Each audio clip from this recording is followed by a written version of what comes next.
independent mind.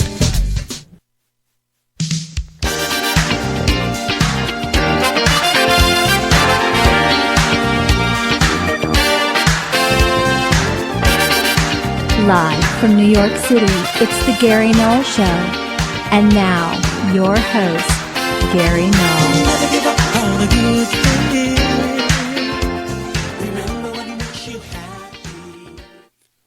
Hi everyone, I'm Gary Null, broadcasting on location, and I'd like to welcome you. Today, we're going to start with the latest on health and healing from the Karolinska Institute in Sweden.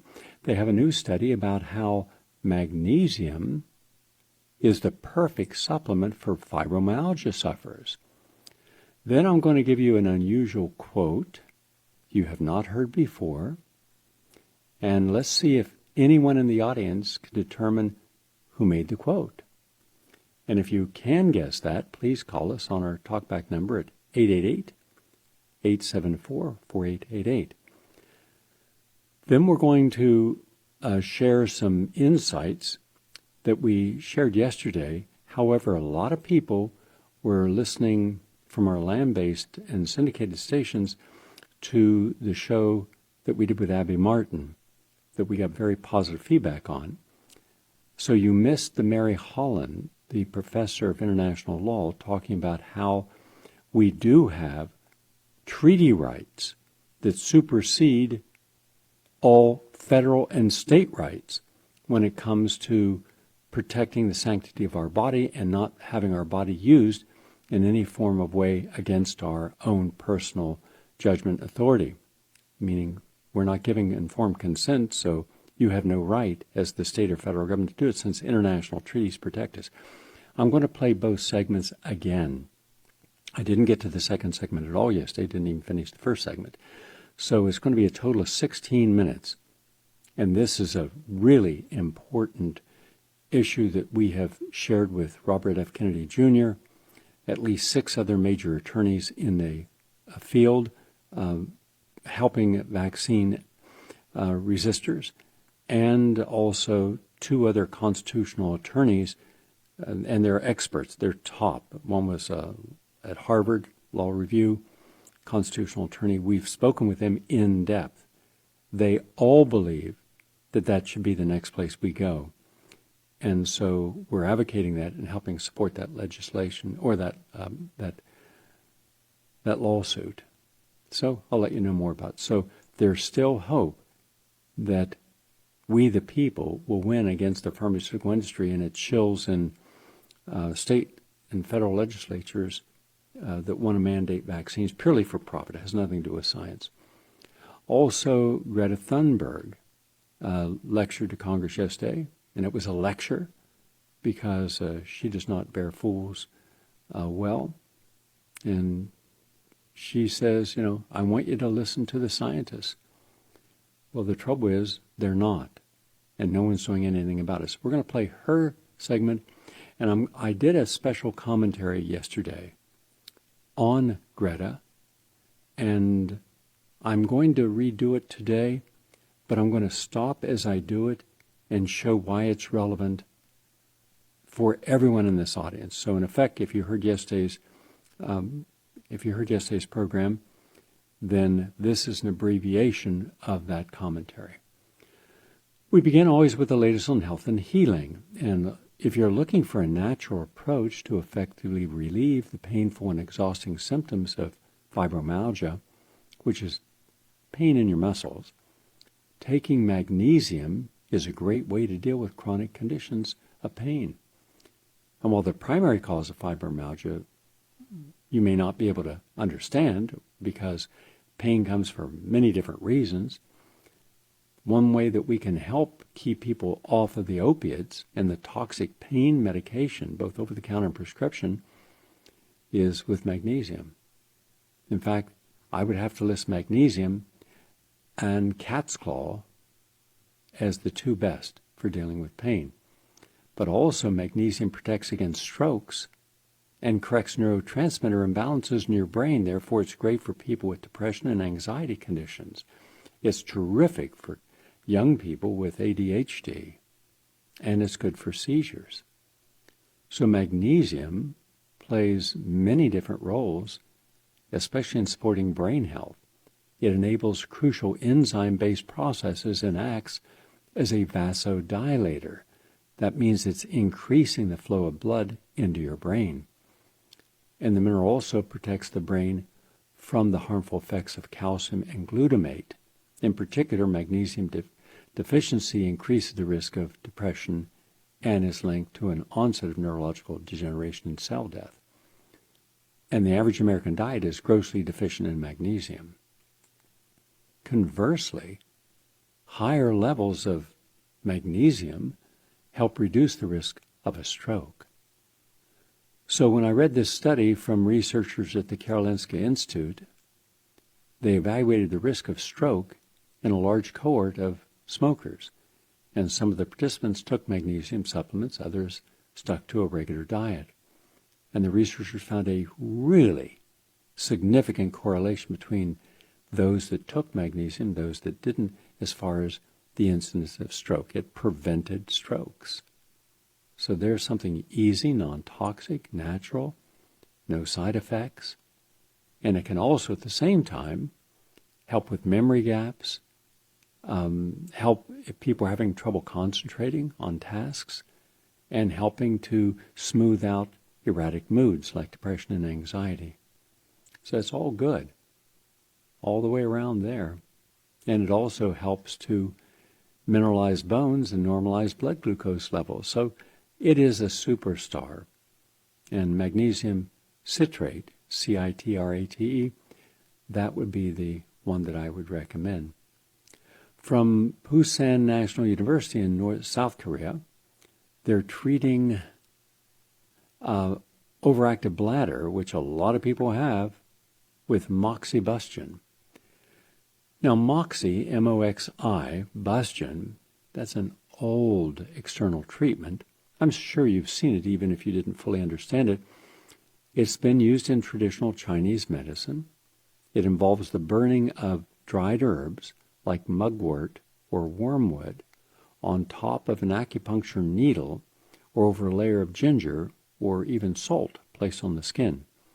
Now, based upon the biometric analysis on studies conducted from 1954 to 2007 in China, this alternative therapy can treat 364 different kinds of ailments, including urinary tract symptoms.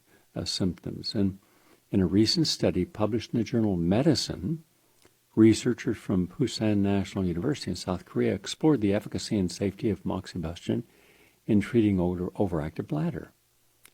And by the way, overactive bladder it's not just one thing. It's a group of urinary symptoms characterized by incontinence in the absence of urinary tract infection. And the researchers reported that Moxibustion can improve the symptoms of overactive bladder and that its effects last for about 4 weeks. And it can be used to alleviate these symptoms. And the main type of Moxibustion commonly practiced today is indirect Moxibustion. And what I mean is that it's a technique that can be applied in different ways by burning moxa, a substance made from dried herbs, on top of the acupuncture needle, as I mentioned, and applying heat to acupuncture points using an electrical source, or holding a burning moxie directly above the skin for several minutes.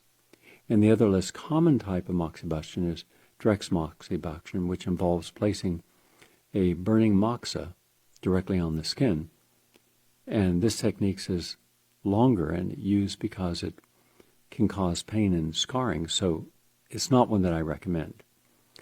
But this was an actual randomized control crossover access-blinded trial study showed that it works. So there's another ancient healing technique that works, but never try it yourself. That's why you go to a licensed acupuncturist or therapist to get that done. From Suzhou Children's Hospital in China comes a study that was presented at the annual European Society of Pediatric Endocrinology that shows that probiotics, those are your good bacteria, can enhance weight loss in obese children. It's that simple. And it makes sense. It simply bring the intellectual coupling issues together. Why are children overweight? Well, the majority of children are overweight because they're consuming more calories than what the body is burning. It's also true for adults. So if you know that you have an excess of calories, what kind of calories do you normally have? More often than not, the calories are from refined carbohydrates, saturated fats, and excess protein, the common American diet.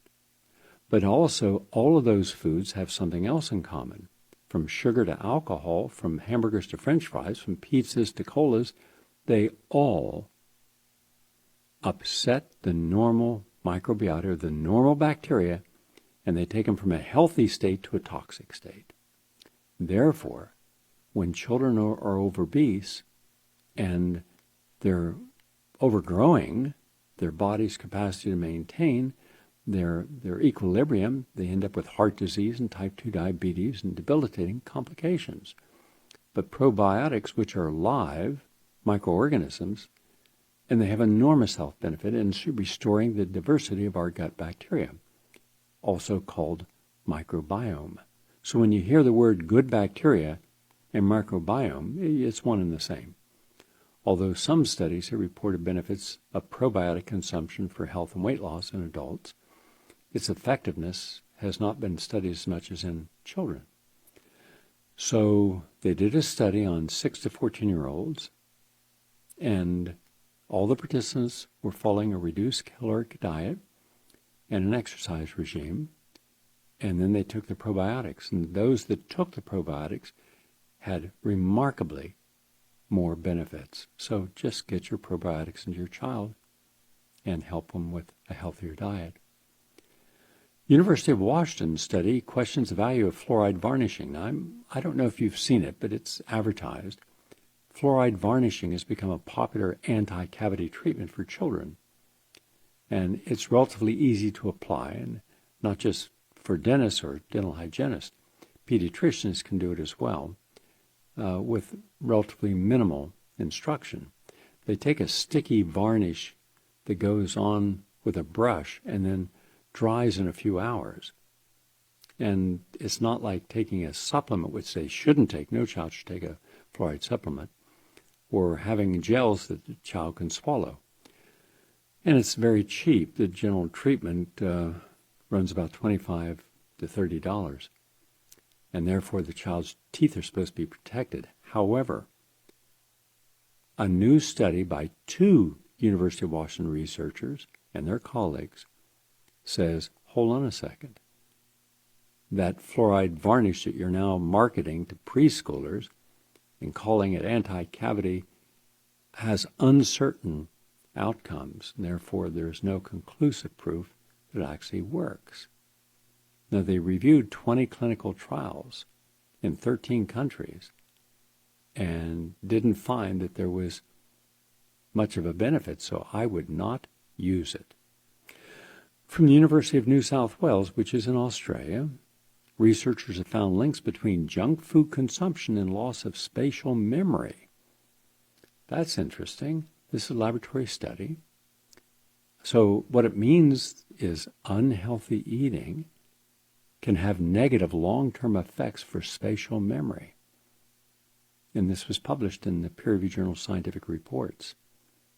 It investigated cognitive function in the laboratory in rats that alternated between cafeteria diets of foods high in fat and sugar, like pies and cakes and biscuits and chips, and their regular healthy diet. And over a period of 6 weeks, the junk food diet was extremely destructive, causing spatial memory and recognition deterioration in increments. Now, why is this important from my perspective? Because I have done as much as I can do with one nursing home operator, providing him with all that would be required for let's say a senior citizen at the last stages of life who are no longer capable of taking care of themselves, so they've been put into a nursing home. And I wanted to know everything about the care of the nursing home. Do they keep them strapped in chairs and medicated all day? And and where they can't tell a person if they're hungry or thirsty, and they frequently die of dehydration or they die of malnutrition.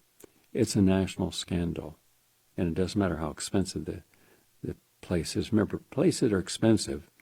They're expensive for one reason only. They have something that differentiates them that a person's willing to pay for, with the presumption, which is purely illusionary, you're going to get something extra or better or special, when that's far from the truth. But in this case, because they want that profit to go into their pockets.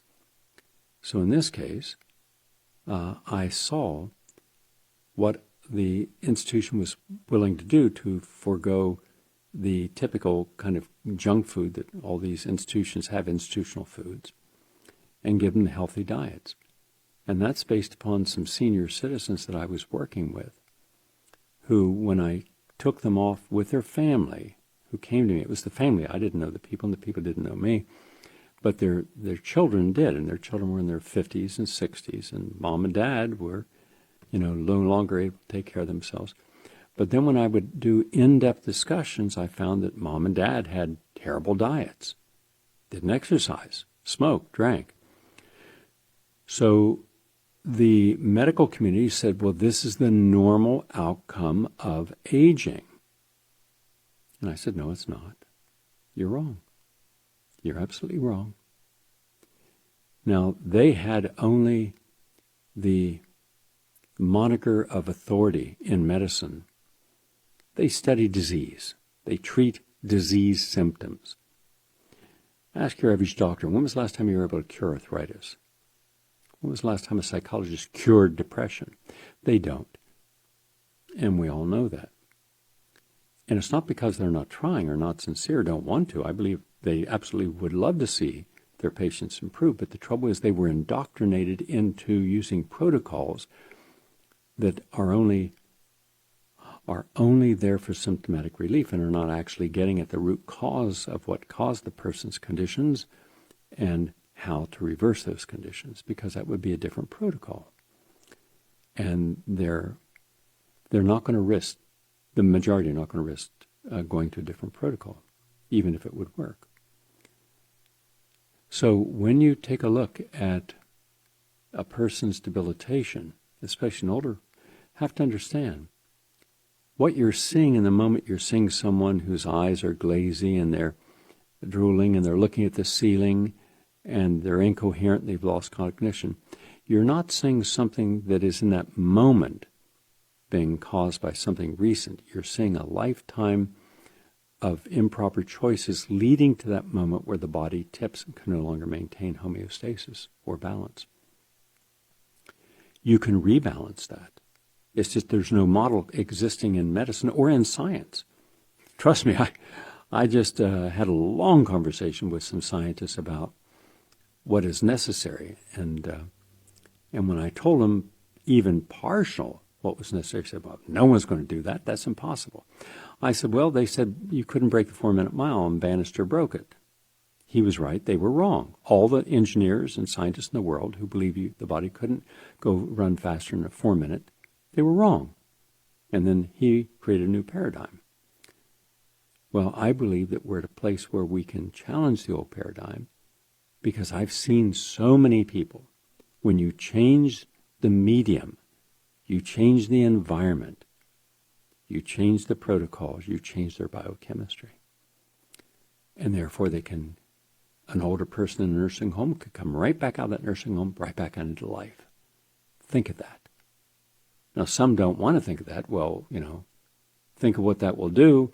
No, I'm just talking about on a purely spiritual and humanistic level. If we could bring a person who is near death back to being fully engaged in life. That's what's important. I remember there was a famous artist. His name was Paul Swan, and he was an interesting character. He had one of the most phenomenal lives, and I'm young, naive, and not terribly bright, and I'm sitting in his studio because his pianist, Richard, was a friend of mine. And I'd never met him. I didn't know who he was. And this was a recital. And And Richard didn't tell me a whole lot about him. Just said, I think you'll find this interesting. You want to go down now, and I'm going to play the piano for this guy to do this dancing recital. I said, sure. So I went down, and it was the Van Dyke Studios down on, I think it was around 55th, 56th Street and 8th Avenue. And he had been at Carnegie Hall for over 40 years, this Paul Swan. And the whole room was filled with older women. There wasn't a man in there. I mean, it was packed. And they were all dressed up, and this perfume was over the whole room. I told Richard, I said, Richard, I'm going to go outside until you start, then I'll come back in, because I think they drank the perfume, and it's coming out their pores. This is just overwhelming. So anyhow, I heard the piano, and then I opened the door, and this old hand comes out, and it's shaking, and it starts to pull back the curtain, and suddenly it reveals this very old man with lots of makeup on. And I'm thinking, whoa. But then it was as if he transformed into this supple and graceful and unique artist, and he was playing Candida.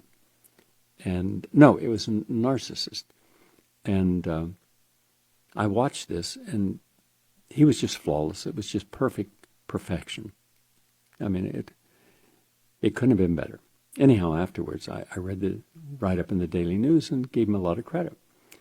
And then when I started looking afterwards, where everyone had left, and these older women had been his followers since the 1920s. They were in their 80s and 90s. And I'm watching. He's got white bread and peanut butter and jelly, and that was his dinner. So, and he had all kinds of health problems. And I said, would you like to improve your health? He said, yeah. So I went to help him out and gave him a whole new diet. And he wasn't good at, he didn't have a kitchen. He'd go across the street to deli every day and bring back terrible food.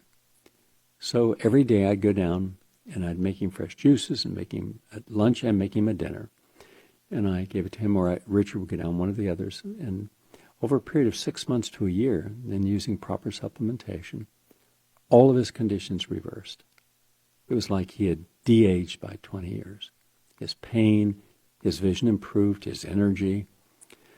And one night I'm sitting there, and he's painting under a skylight. It was raining outside, and there was just one light above, coming across his back onto the canvas.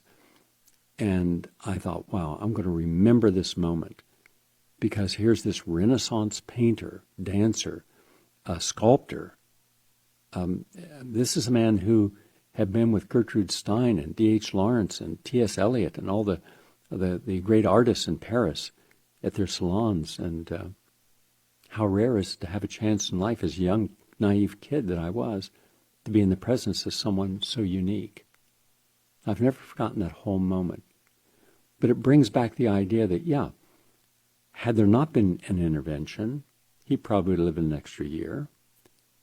But his body was collapsing, even though his mind and his desire to continue with life was still vibrant.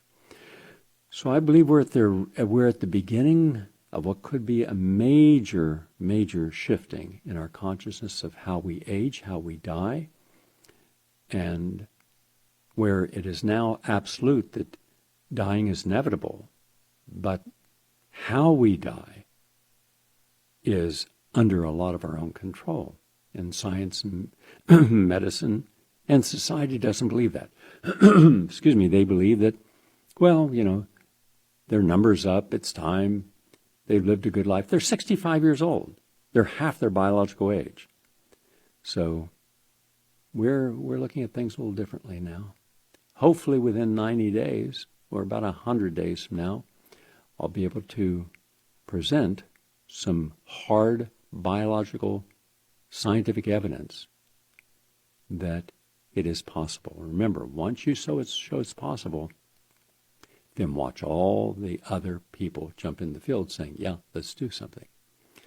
Because if we could extend people's quality of life, help them overcome disease, wouldn't that be worth it? I believe so.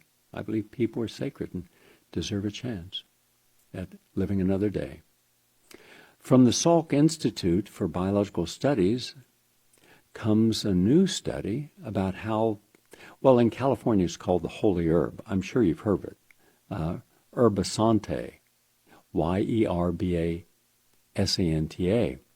Now, the Salk Institute has found that it's good for dementia and aging.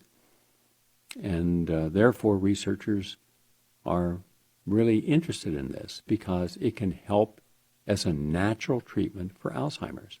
Yeah, an herb.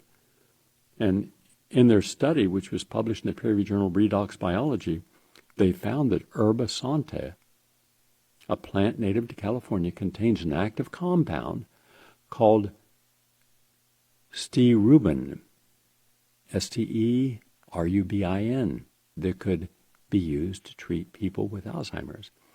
And the herb, which is the Spanish for holy herb, is highly regarded as a medicine for respiratory disease, bruising, fever, headaches, infections, and pain. Now, there was an earlier study. The same team of researchers used a screening method to identify plant compounds that could reduce inflammation and protect nerve cells.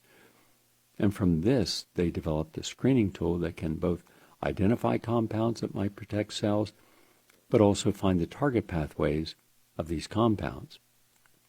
And for the current study, they first examined 400 plant extracts with known medicinal properties for their ability to prevent oxytosis. That's a kind of cell death that occurs in Alzheimer's disease, and the hippocampal nerve cells.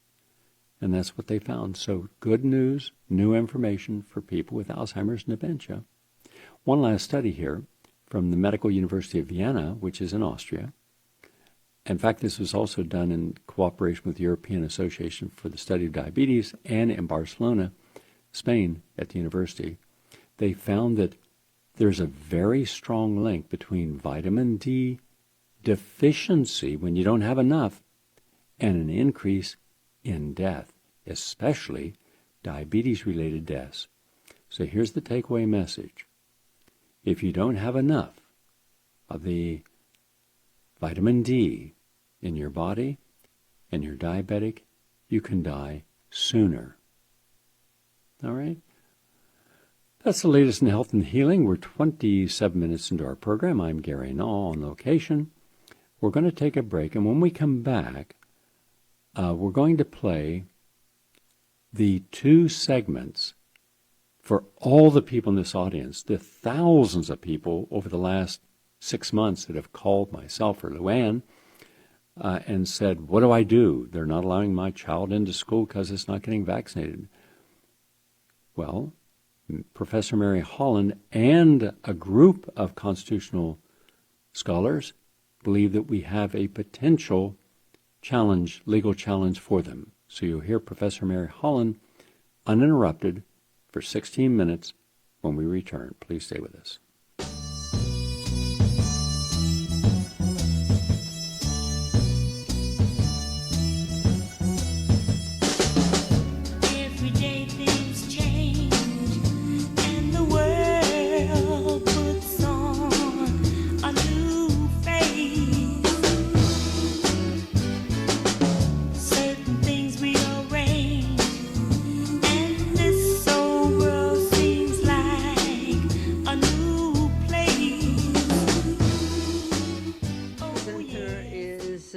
Mary Holland.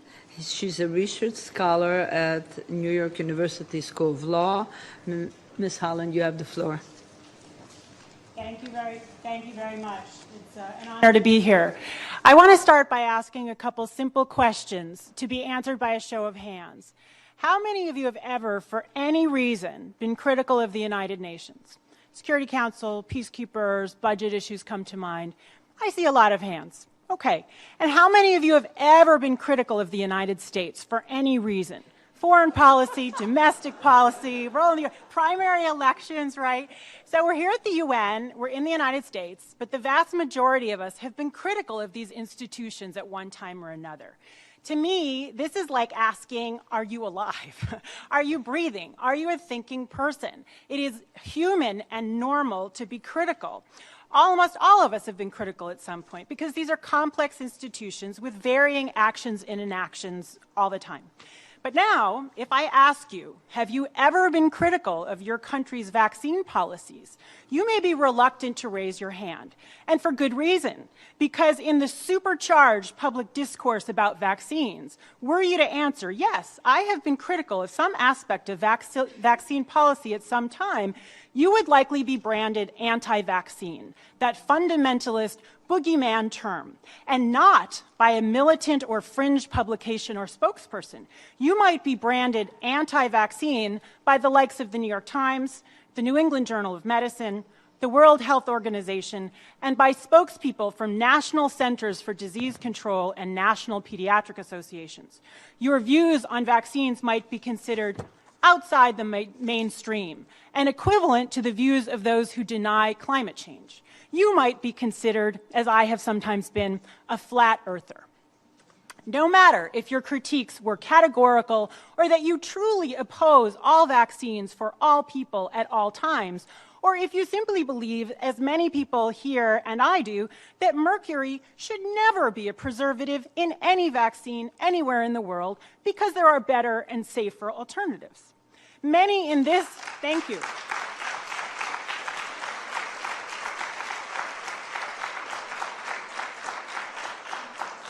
Many in this audience here today are branded anti-vaccine, although that is a gross distortion. We are called this primarily to marginalize and dismiss our views. But just as most of you are critical of some aspects of the UN and of the US, but think that they are important institutions, most of us have views that are nuanced, pro-health, and pro-safe, affordable, necessary, and effective vaccines, or sane vaccines. So my focus today is on the role of law in protecting human rights when it comes to vaccines. How can we balance the rights of the collective versus the rights of the individual?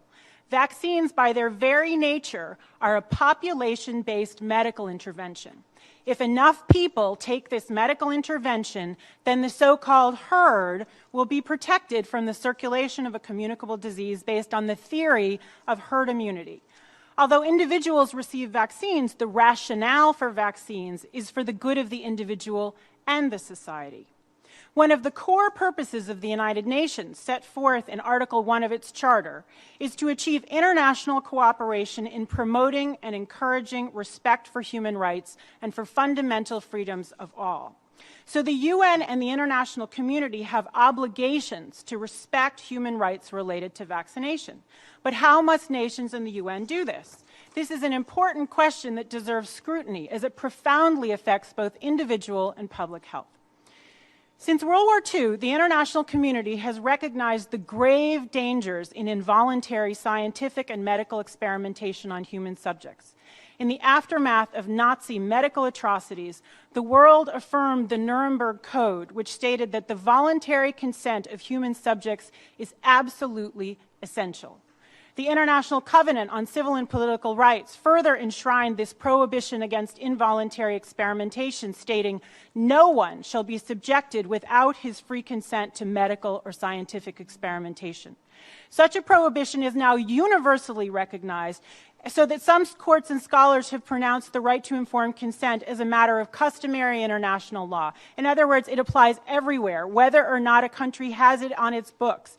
And it's the same as the norms prohibiting slavery, genocide, torture, and piracy. But what about informed consent in the area of treatment, including preventive treatments like vaccines? This is a controversial issue today in many countries, including the United States. In 2005, the UN Educational, Scientific, and Cultural Organization, UNESCO, addressed this issue, adopting the Universal Declaration on Bioethics and Human Rights based on a consensus of 193 countries, including the United States. The participating countries hoped that this declaration, like the Universal Declaration of Human Rights before it, would become a set of guiding principles. On the issue of consent, the declaration states, "Any preventive medical intervention is only to be carried out with the prior, free, and informed consent of the person concerned based on adequate information." It further notes that the sole interest of science or society is not sufficient. This pronouncement is the extension of the medical oath attributed to Hippocrates 2,500 years ago, that doctors must work for the good of their patients and never do harm. Abbreviated as the first do no harm principle, this credo embodies the precautionary principle in medicine, clearly placing the interests of individual patients above the interests of the collective or so-called herd. This precautionary principle leads directly to the view that vaccination policies must be recommended, not coerced. The doctor-patient relationship depends first and foremost on trust, and coercion undermines it. When the doctor-patient relationship is based on coercion, trust is a casualty, and doctors then serve the state, and by extension the society, above their individual patients. This is a slippery slope where civilized medicine has too often derailed in the past. Dr. Leo Alexander, the chief U.S. medical consultant to the Nuremberg trials, warned in 1949 that from small beginnings the values of an entire society may be subverted. He pointed out that long before Nazis came to power in Germany, a cultural shift in the medical community had, quote, already paved the way for adoption of a utilitarian, Hegelian point of view, with literature on the euthanasia and extermination of those with disabilities as early as 1931. Following the medical precautionary principle, the default position for vaccination must be recommendations, not compulsion. Individuals for themselves and their minor children should have the right to accept or refuse the preventive medical interventions based on adequate information and without coercion, such as the threat of loss of economic or educational benefits. Informed consent must be the default position because compulsion on its face not only undermines trust, but limits the fundamental rights to life, liberty, bodily integrity, informed consent, privacy, and parental decision-making. Many developed countries' vaccination policies embody this principle of childhood vaccination recommendations, including conference co-sponsors Germany and Japan. Other developed countries that achieve impressive public health without resort to compulsion include the United Kingdom, Australia, Austria, Denmark, Iceland, the Netherlands, New Zealand, Sweden, Norway, Finland, Denmark, South Korea, and Spain, among others. Nonetheless, the Universal Declaration on Bioethics and Human Rights does permit limitations of fundamental rights, but these limits must be imposed by law and must be, quote, for the protection of public health or the protection of the rights and freedoms of others. Furthermore, any such law needs to be consistent with international human rights law. International courts have developed a test to assess whether restrictions of fundamental rights are legitimate and lawful. The test studies whether a measure is lawful, strictly necessary, and proportionate to the risk. The state enacting the restriction bears the burden of proof that the compulsory medical intervention is lawful, strictly necessary, and proportionate. Generally, strict necessity must be the least restrictive alternative to achieve the public health objective, and non-coercive approaches must be considered first. Thus, the state must show that a less restrictive alternative is not feasible before adopting a highly restrictive or coercive one. In addition to these criteria, if a state does mandate vaccination, then it has an affirmative obligation to provide an effective remedy for those who have been injured as a result. Like all prescription drugs, vaccines carry the risk of injury and death to some.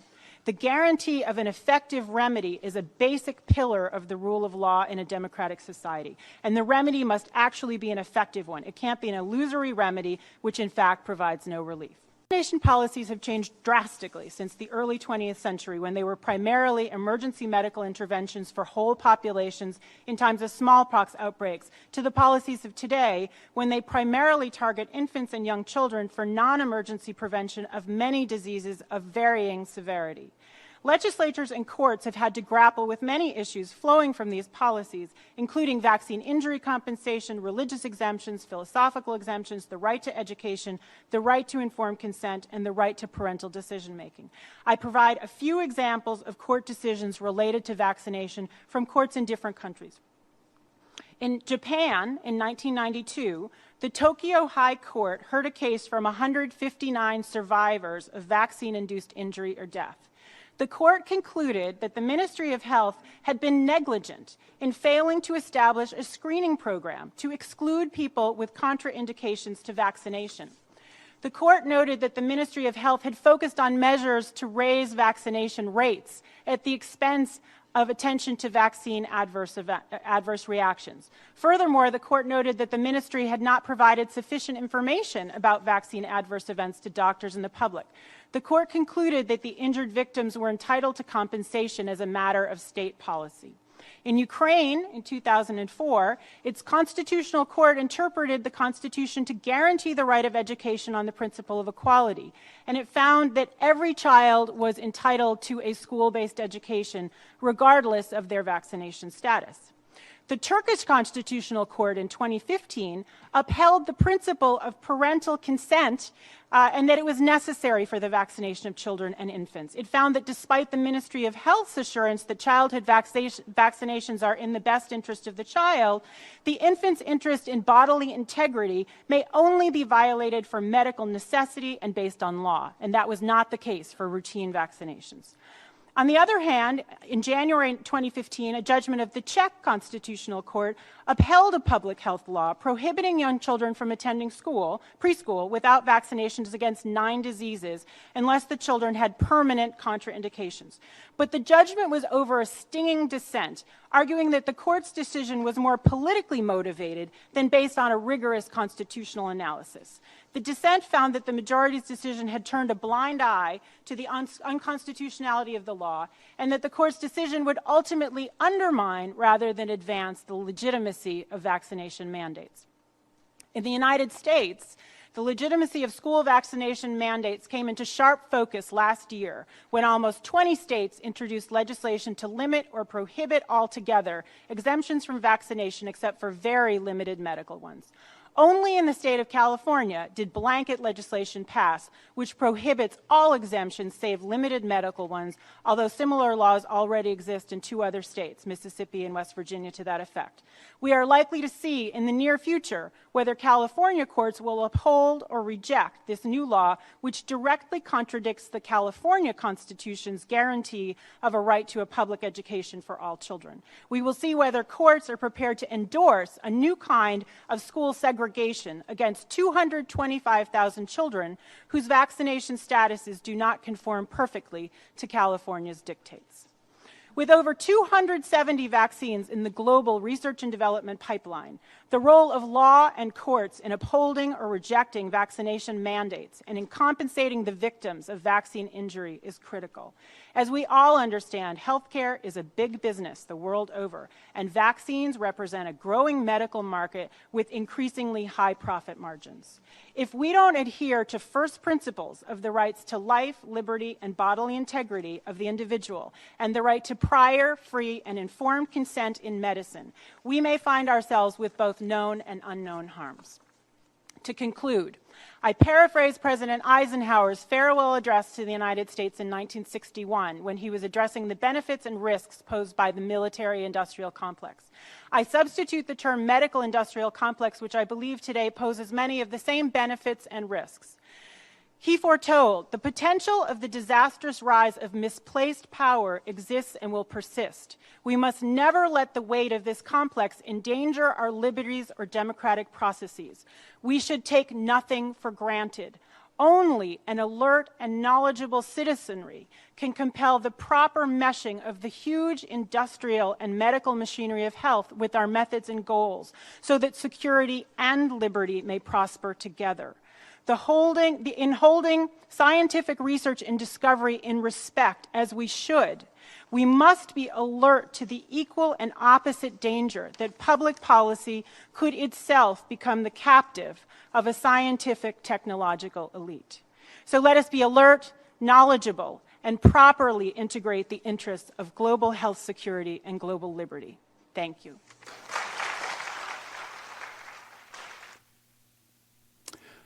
That was Professor Mary Holland.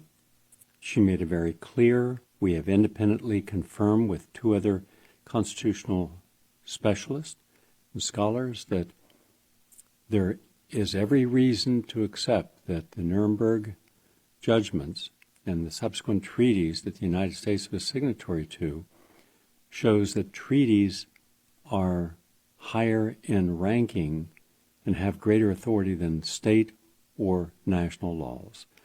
It's just that no one has sued in that area yet, and they should have. Now I believe that the lawsuits will commence, and I'm hopeful that Robert F. Kennedy's group will commence those lawsuits. I told you I wanted to see if anyone could understand who made this quote, and it says the following. In our dream of the elite, we have limitless resources, and the people yield themselves with perfect docility to our molding hand. The present educational conventions fade from our minds, and unhampered by tradition, we work our own good will upon a grateful and responsive royal folk. We shall not try to make these people or any of their children into philosophers or men of learning or of science. We are not to raise up among them authors, orators, poets, or men of letters. We shall not search for embryo great artists, painters, musicians, nor will we cherish even the humbler ambitions to raise up from among them lawyers, doctors, preachers, statesmen, of whom we now have ample supply. End quote. Know who that was? Because it had a lot of influence on a lot of people. If you do know who that is, give us a shout out at 888-874-4888, 888-874-4888, and Alex will give me the name, your name, and the name you think gave that. In the interim, we're going to play you another clip. This is from yesterday, from Congress, where Greta Thunberg, that's Thunberg, the young Sweden representative on climate issues, and she's had all the doors of the world open to her, from the Pope to President Obama. Former President Obama had a photo op with her, to doing a whole presentation between Davos, the British Parliament, the French Parliament, the Irish, and the United States Congress, and the United Nations. Now, next week I'll be addressing the issue of how's that possible? How could a 16-year-old, when she started 17 only now, how could she open all these doors when, if you know how these things work, it just doesn't happen? I'll give you the backstory next week as I've been able to uncover it. But now let's hear what she has to say. This is Greta Thunberg talking yesterday to Congress. I have not come to offer any prepared remarks at this hearing. I am instead attaching my testimony.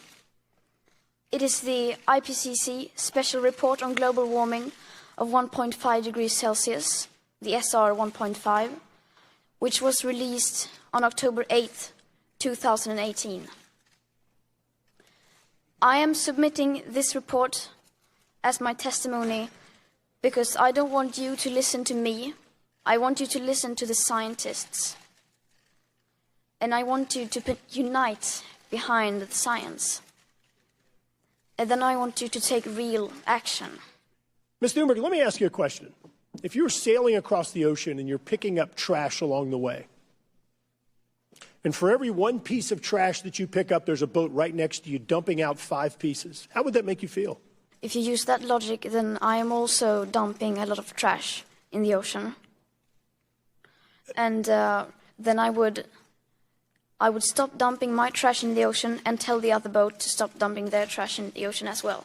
Some people say that the United States should not dramatically reduce our emissions because China and other countries aren't doing enough. I'd like to have your view on that and have each of the witnesses comment on that briefly. I am from Sweden, it's a small country, and there it is the same argument. Why should we do anything? Just look at the US, they say. So just so you know, that is being used against you as well. As it is now, people in general don't seem to be very aware of the actual science and how severe this crisis actually is. So I just think we need to inform them and start treating this crisis like like the existential emergency it is, then I think people will understand and want to do something about it. Certainly support her, and we support all of the people, young people, teenagers who've taken today off, and the million people who've been allowed out of school. But this is just the first step. And what does it say about us as a society, my generation, who were the people who motivated for always having something more, and we thought better. And indeed, many of the things we have today are better than what we've had in the past. And a lot of things are actually compounding the problems and making everything worse. So what responsibility does the average baby boomer, the average senior citizen have in looking at a lifetime, even though ethically and morally lived at a high standard? But when we look at what we've eaten, what we've purchased, how we've disposed of it, how we've adapted ourselves to everything that modern living says that we should have in our lives, and what a mess that is. And the young people are now just being awakened by her and the movement in the United States today. They need tools, and some of those tools are in the form of videos and articles.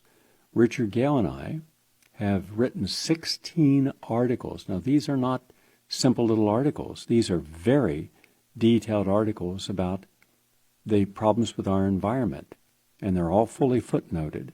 You could put them into a scientific publication. Indeed, they have been shared by hundreds of different websites around the world.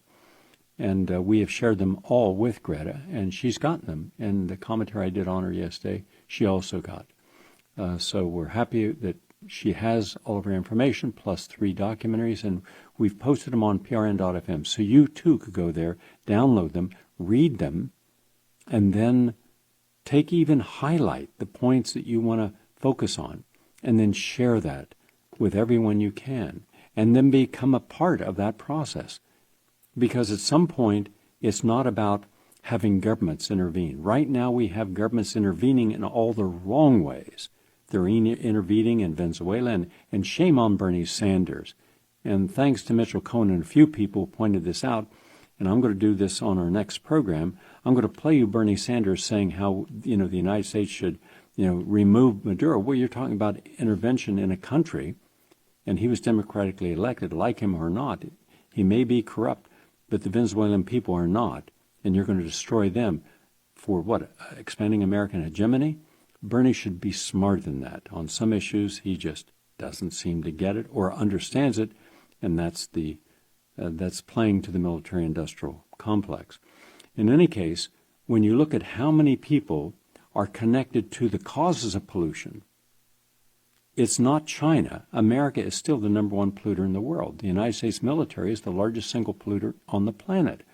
What has been done to even lessen their budget? Nothing. All the presidential candidates that are legislators, Kamala Harris and Elizabeth Warren and Bernie Sanders, all supported increasing the budget and paying for this huge, huge budget, $1.4 trillion, $700 billion above board, and the rest of additional expenditures.